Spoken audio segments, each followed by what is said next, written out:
సముద్రం మధ్యలో ఓ luxury cruise ship ప్రయాణిస్తోంది. అందులో 150 మంది ప్యాసింజర్స్ ఉన్నారు. వారంతా కూడా 23 దేశాలకు చెందిన వారు. మ్యూజిక్, పార్టీ, సెలబ్రేషన్స్, అందరికీ కూడా అదొక డ్రీమ్ వెకేషన్. అయితే ఇప్పుడు ఆ క్రూయిజ్ షిప్ ని ప్రపంచం గోస్ట్ షిప్ అని పిలుస్తుంది.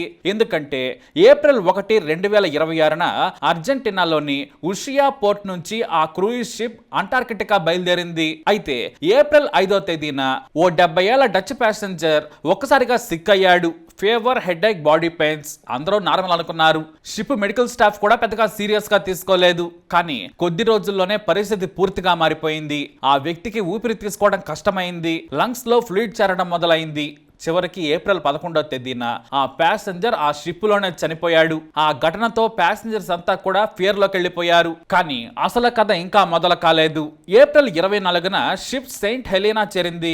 ఈ మరణించిన వ్యక్తి భార్య భర్త బాడీని తీసుకుని సౌత్ ఆఫ్రికా వెళ్ళింది. అయితే ఎయిర్పోర్ట్ లో ఆమ్స్టర్డామ్ ఫ్లైట్ ఎక్కడానికి సిద్ధమవుతూ ఉండగా ఆమె కూడా ఒక్కసారిగా కింద పడిపోయింది. అక్కడే కొన్ని గంటల్లోనే చనిపోయింది. ఇంకా షాకింగ్ విషయం ఏమిటంటే మరో జర్మన్ లేడీ ప్యాసింజర్ కూడా అదే సిమ్టమ్స్ వచ్చాయి.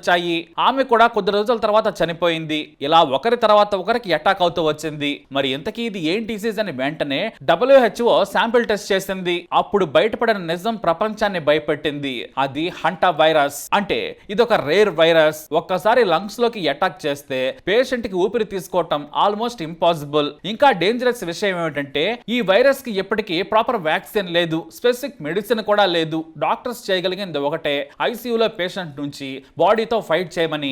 సరే, మరి అసలు ఆ షిప్ లోకి ఎలా వైరస్ వచ్చింది, లేక ఆ షిప్ నుండే వచ్చిందా అని ఇన్వెస్టిగేషన్ చేశారు అధికారులు. అప్పుడు తెలిసింది నిజం. ఆ డచ్ కపుల్ క్రూయిజ్ కి రాకముందు అర్జెంటీనాలో ఓ ల్యాండ్ ఫిల్ ఏరియాకి వెళ్లారు. అక్కడ ఎలుకల వల్ల ఈ వైరస్ వాళ్ళకి సోకింది.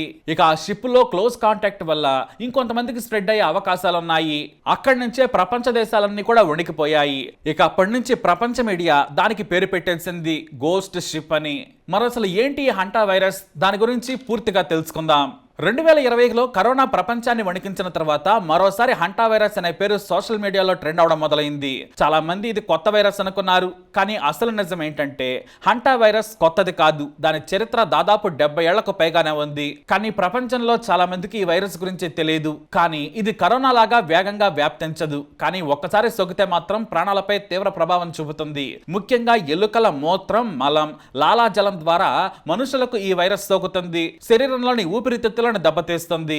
ప్రస్తుతం 2026లో మరోసారి ప్రపంచవ్యాప్తంగా వార్తల్లోకి వచ్చింది. ఇక ఈ హంటా వైరస్ కథ మొదలైంది కొరియా యుద్ధ కాలంలో. 1950లో కొరియా యుద్ధంలో పాల్గొన్న అమెరికన్ సైనికుల్లో ఒక్కసారిగా తీవ్రమైన జ్వరం, కిడ్నీ సమస్యలు కనిపించాయి. మొదట ఏ వ్యాధో ఎవరికి అర్థం కాలేదు. తర్వాత పరిశోధనలు జరిపితే హంటాన్ అనే నది ప్రాంతంలో ఉన్న ఎలుకల ద్వారా ఈ వైరస్ వ్యాపిస్తోందని గుర్తించారు. అక్కడి పేరునే తీసుకొని దీనికి హంటా వైరస్ అనే పేరు పెట్టారు. అప్పట్లో దీనిని చాలా ప్రమాదకరమైన మిస్టరీ ఫీవర్ గా భావించారు. ఎందుకంటే ఇది సాధారణ వైరస్ లా కాకుండా ఒక్కో ప్రాంతంలో ఒక్కో రకంగా దాడి చేసేది. ఆసియా దేశాల్లో కిడ్నీలను దెబ్బతీస్తే అమెరికాలో ఊపిరితిత్తులపై దాడి చేయడం ప్రారంభించింది. అదే ఆ తర్వాత హంటా వైరస్ పల్మనరీ సిండ్రోమ్ గా ప్రపంచానికి పరిచయమైంది. అయితే ఈ మిస్టరీ వ్యాధి వెనుక అసలు కారణం ఏంటో తెలుసుకోవడానికి అమెరికా CDC రంగంలోకి దిగింది. అంటే centres for disease control and prevention. చివరికి పరిశోధనలో డీర్ మౌస్ అనే అడవి ఎలుకల ద్వారా వ్యాపించే కొత్త రకం హంటా వైరస్ కారణమని బయటపడింది. ఎలుకల మలం మూత్రం ఎండిపోయి గాలిలో కలవడంతో ఆ వైరస్ మనుషుల శరీరంలోకి వెళ్ళిందని గుర్తించారు. ఈ వైరస్ సోకిన వారిలో దాదాపు సగం మంది ప్రాణాలు కోల్పోవడంతో అమెరికా మొత్తం భయాందోళనకు గురైంది. అయితే మొదట ఈ వైరస్ మనిషి నుంచి మనిషికి వ్యాపిస్తోందని భావించి ఆ ప్రాంతంలో ఎక్కువగా నివసించే నావోజో తెగ ప్రజలను చాలా మంది అనుమానంతో చూడటం ప్రారంభించారు. ఆ తర్వాత శాస్త్రవేత్తలు మరో విషయం చెప్పారు. ఈ వైరస్ వ్యాప్తికి ప్రకృతి మార్పులు కూడా కారణమయ్యాయని చెప్పుకొచ్చారు. 1991-92లో వచ్చిన ఎల్ నినో ప్రభావంతో అమెరికాలో భారీ వర్షాలు పడ్డాయి. దీంతో అడవుల్లో మొక్కలు ఎక్కువగా పెరిగాయి. ఆహారం పెరగడంతో ఎలుకల సంఖ్య కూడా ఎక్కువగా పెరిగిపోయింది. అదే సమయంలో వైరస్ కూడా వేగంగా వ్యాప్తించింది. అంటే ప్రకృతి మార్పులు, వాతావరణ మార్పులు, జంతువుల పెరుగుదల అన్ని కలిసి హంటా వైరస్ వ్యాపించినట్టు చెప్పుకొచ్చారు. ఇప్పుడు కూడా ఇదే విషయం ప్రపంచ ఆరోగ్య సంస్థలు చెబుతున్నాయి. భవిష్యత్తులో వెదర్ చేంజెస్ కారణంగా మరిన్ని వైరస్లను మనుషులు ఎదుర్కోవాల్సి వస్తుందని హెచ్చరిస్తున్నారు. అందుకే హంటా వైరస్ ను కేవలం ఒక వైరస్ గా కాకుండా భవిష్యత్తు మహమ్మారుల హెచ్చరికగా కూడా చెబుతున్నారు. ఇక ఈ వైరస్ గురించి మరో ఆసక్తికరమైన విషయం ఏంటంటే సినిమాలు, టీవీ షోలలో ముందే కనిపించడం. ముఖ్యంగా ది ఎక్స్ ఫైల్స్ సినిమాలో 1998లోనే హంటా వైరస్ పేరు వినిపించింది.